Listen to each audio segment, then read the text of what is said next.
Okay, this is chapter 14, that's on prevention, and it's going to be an overview. Let's jump in. The reduction in drug supply can be accomplished through effective interdiction of drugs entering the country and effective control over international drug trafficking. So, of course, prevention is going to be the focus of this chapter, but the chapter opens up talking about how if the drug supply could be reduced effectively, then that could reduce usage. The Drug Enforcement Administration has the lead responsibility for these efforts. A reduction in drug demand can be accomplished through effective substance use abuse prevention and treatment.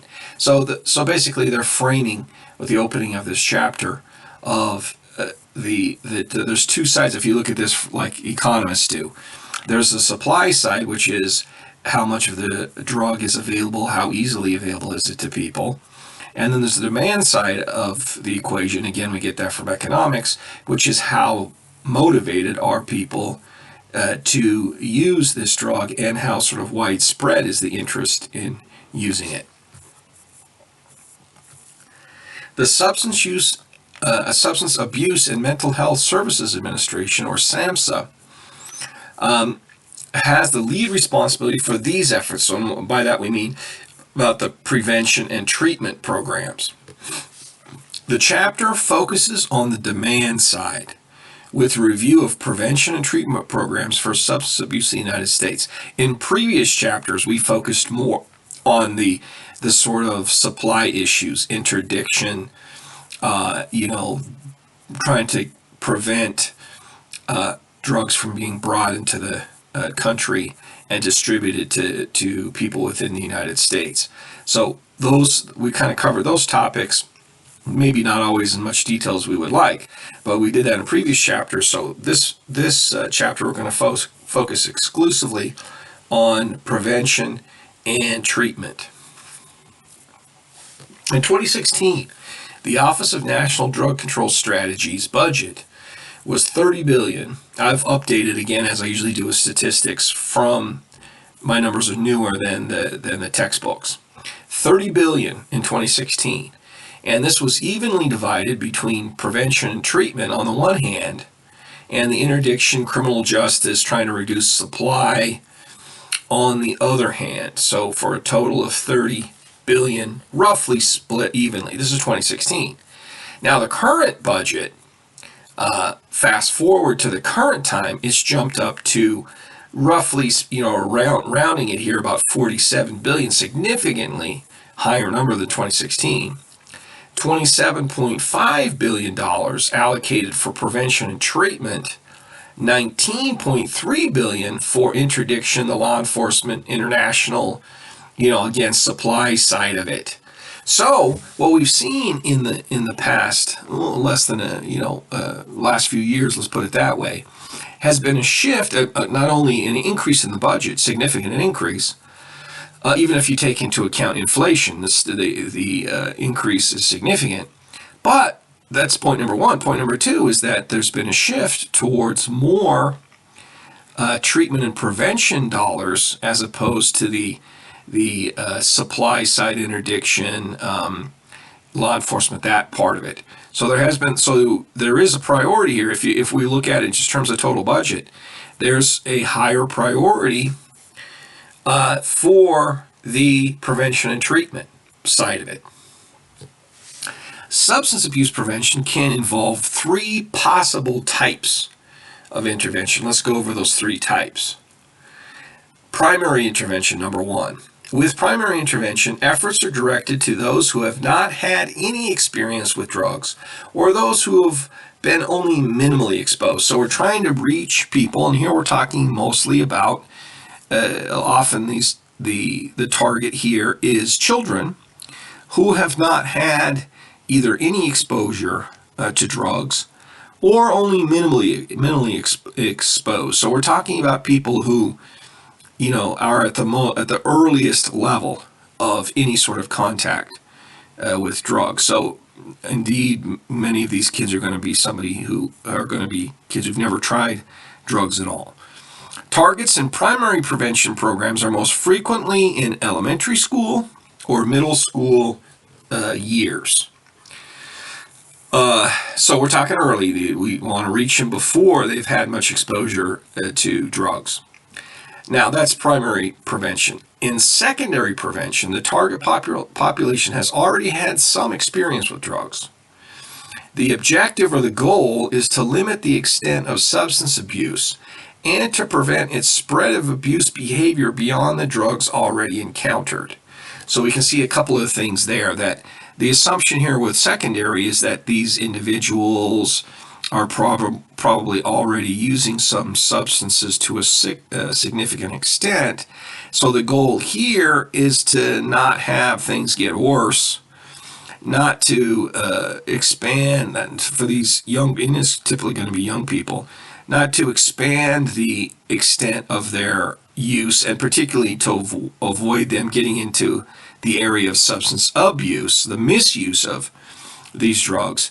And if indeed there is any abuse going on, to prevent that abuse from spreading to other drugs, to drugs beyond what the individual is already taking. See, so, I mean, normally when I think of prevention, I do think of that primary prevention where we're talking about, before anything has started at all.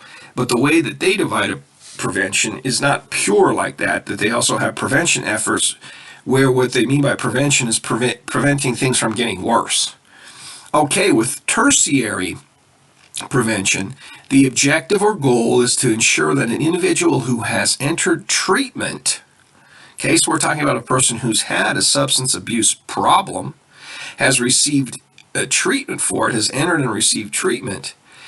What the goal is that they become drug-free after treatment has ended, without reverting to former patterns of drug-taking behavior. So, here's another way to put this, maybe a little clearer than the way I have it.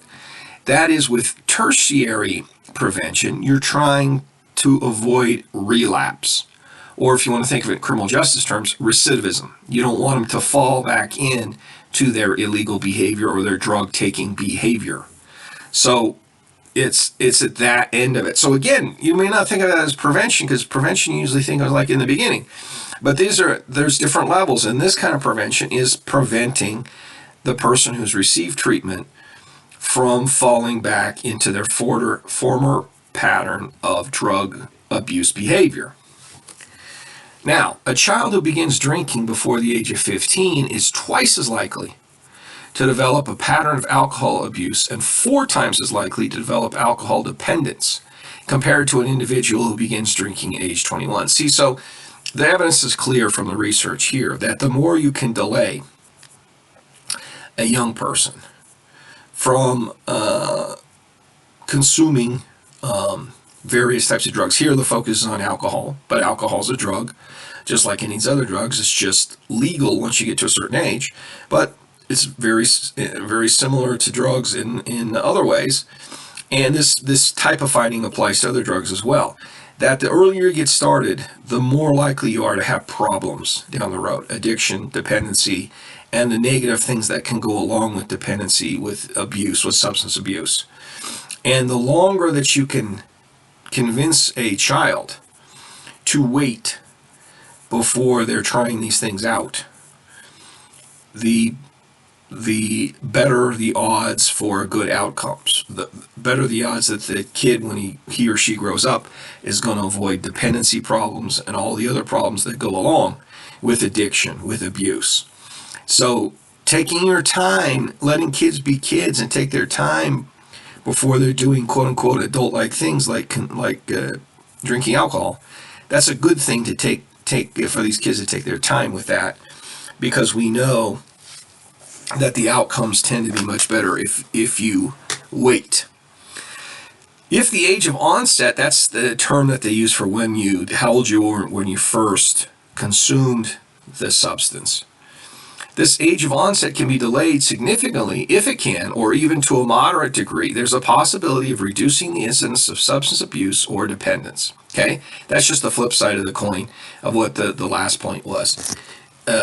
Wait longer, you're more likely to have a positive outcome. In the case of secondary prevention, our goal is to minimize the problems associated with drug-taking behavior. So the idea is that there's some drug-taking behavior going on. But there's a difference between drug taking or drug use and drug abuse or drug dependency. So this prevention, the secondary prevention, is saying, hey, it's sort of assuming that the drug taking is going on. But what can we do to prevent that drug taking from developing into a real problem, into a dependency problem, etc. So it's sort of a making the best out of the current situation that the individual is in. And here emphasis is placed on social alternatives to behaviors involving alcohol and other drugs among high school students. So here the target population tends to be high school students. Again, probably using some, whatever the particular substances we're talking about. And so the emphasis tends to be with the secondary prevention of teaching these kids skills or sort of a mentality and outlook that there are other things that other activities you can engage in other than drug-taking behavior, which will meet your needs, maybe meet the needs of what the drugs supposedly are giving. But these alternative activities don't have the negative consequences, don't have the risk of dependence and all the problems that come with dependence or addiction.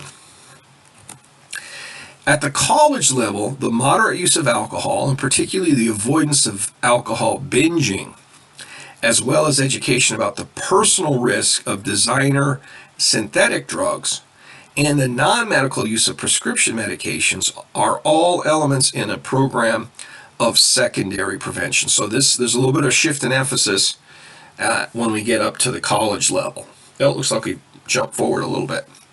According to government guidelines, substance abuse prevention is accomplished through two principal efforts. Number one, the promotion of constructive or positive lifestyles. Again, alternatives to sort of excessive drug taking. And norms that discourage substance abuse. So what do we mean by norms? Most of you folks are sociology majors.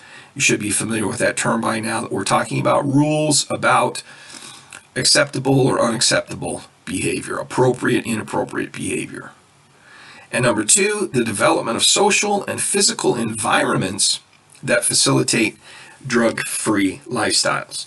And so we'll get into some of this more, but just let me say here that one thing I think that maybe the chapter does not stress quite clearly enough is that, especially in the early stages of drug taking, of drug experimentation, it happens very much in a very casual sort of situation. Social situations where people are hanging out, socializing with other friends, or maybe they're not everybody's a friend, they may be an acquaintance or somebody you just met. But it's usually in a social environment and often at a party, or it can be more casual, informal than that, just hanging out. But it's in those circumstances where the drug taking often occurs. People don't, unless they're dependent or addicted, they typically don't consume these substances a lot alone. They're kind of they're